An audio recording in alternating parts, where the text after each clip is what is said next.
Hey, good evening, and welcome to Beating COVID-19.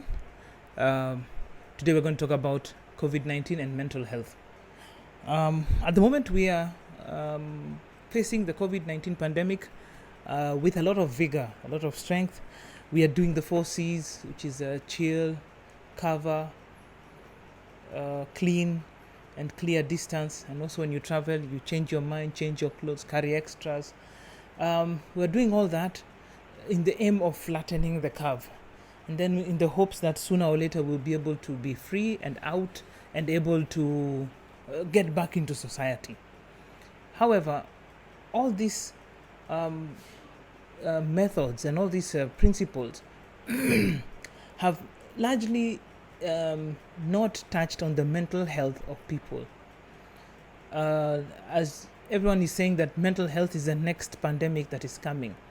We've seen in many countries increased numbers of suicides, panic attacks, depression. We've seen increased numbers of despondency and loneliness coming about because of the COVID pandemic. We've seen in China where people left their animals, and the cats and the dogs were unfed, and it's just, I mean, we've seen the mental breakdown, not the physical or social breakdown of society. We've seen the mental breakdown of society with people panicking over every bit of news that has come before them. So many of them have received clip after clip after clip of tragedy and death and scary news and numbers and people in white costumes and late night burials and daytime raids and quarantines. And honestly, honestly, it's been a lot of bad news. A lot of bad news. And that also translates to the mental health of us all. Well, University of Chicago puts out a very good article on mental well-being, and they put it like this, what's included. There are 7 facets of mental health. There is the emotional well-being.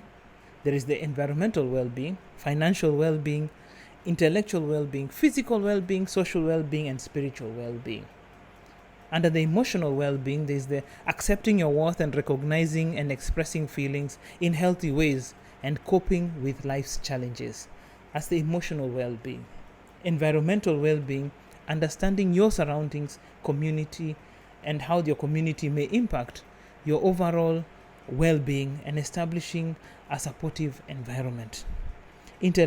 Financial well-being, understanding the financial situation and planning a future financial health. Intellectual well-being, actively engaging in creative, mentally stimulating activities in pursuit of lifelong learning. Physical well-being, maintaining a healthy quality of life through regular physical activities, proper nutrition, and rest. Social well-being, creating and maintaining healthy relationships and establishment of supportive social networks. Spiritual well-being, discovering meaning and purpose in life, understanding beliefs and values, ethics that help guide your life. The pillars and the facets of well-being are there, and COVID-19 has attacked them all. Your emotional center is off, your financial center is off, your environmental center is off, intellectual center is off, physical center, social, spiritual center, they're all been disjointed and they need realignment. But first of all, we need to know what mental health or the lack of mental health actually means, so that you can understand whether you are being affected or not. Now, mental health refers to the cognitive, behavioral, and emotional well-being. It's all about how people think, feel, and behave. You ask yourself, if there's anything that COVID-19 has done, is that it has made you think, feel, and behave different. it has affected your mental well-being. Your mental well-being. And by so doing, it has either a positive or negative impact to your mental well-being. All is not well in the mentals. And that's the best way to put it. Now, in a website in the UK talking about types of mental problems, and they have listed about 31 different ones. I will mention quite a few. Anger, anxiety and panic attacks, bipolar disorder, borderline personality disorder, depression, dissociative disorders, drugs and alcohol, eating problems, hoarding. Let me just keep jumping a few. Here we go. Let's see.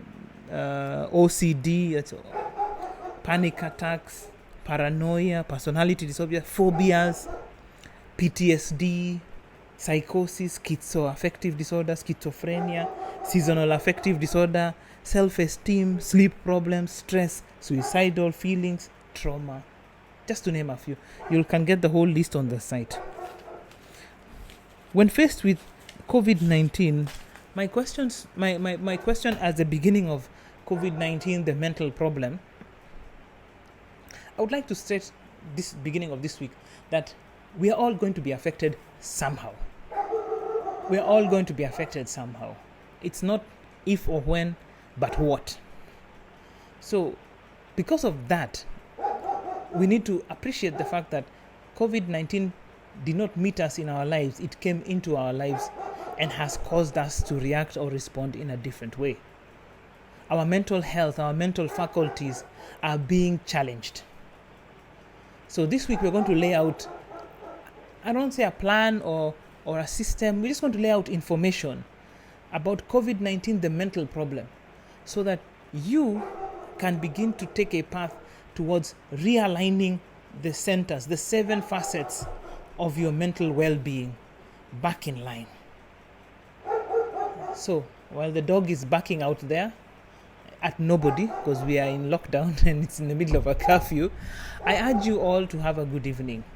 I urge you all to think about what has changed in the way you think, feel, and behave. And ask yourself, is it taking a toll on me? Right now, COVID-19 is at the forefront of your mind. And when that is off the forefront of your mind, the inner scars of mental health, of mental well-being, mental damages, mental scars will now rise to the surface. Right now, we are not feeling them, we can't see them, and we don't know them. But they are there. So, forearmed is forewarned. So, I'm just letting you know that the next thing after this is the mental health, your mental health. And if you know what's coming, you will know how to avoid it, adapt to it, cope with it, and overcome it. Because as usual, we are not in the business of letting you down. We're in the business of lifting you up. So have a good night. See you in the next one. God bless, because we're going to talk a lot about God this week and about things that will center your line up. You'll get you back in line. So take care, have a good one, and see you on the next one.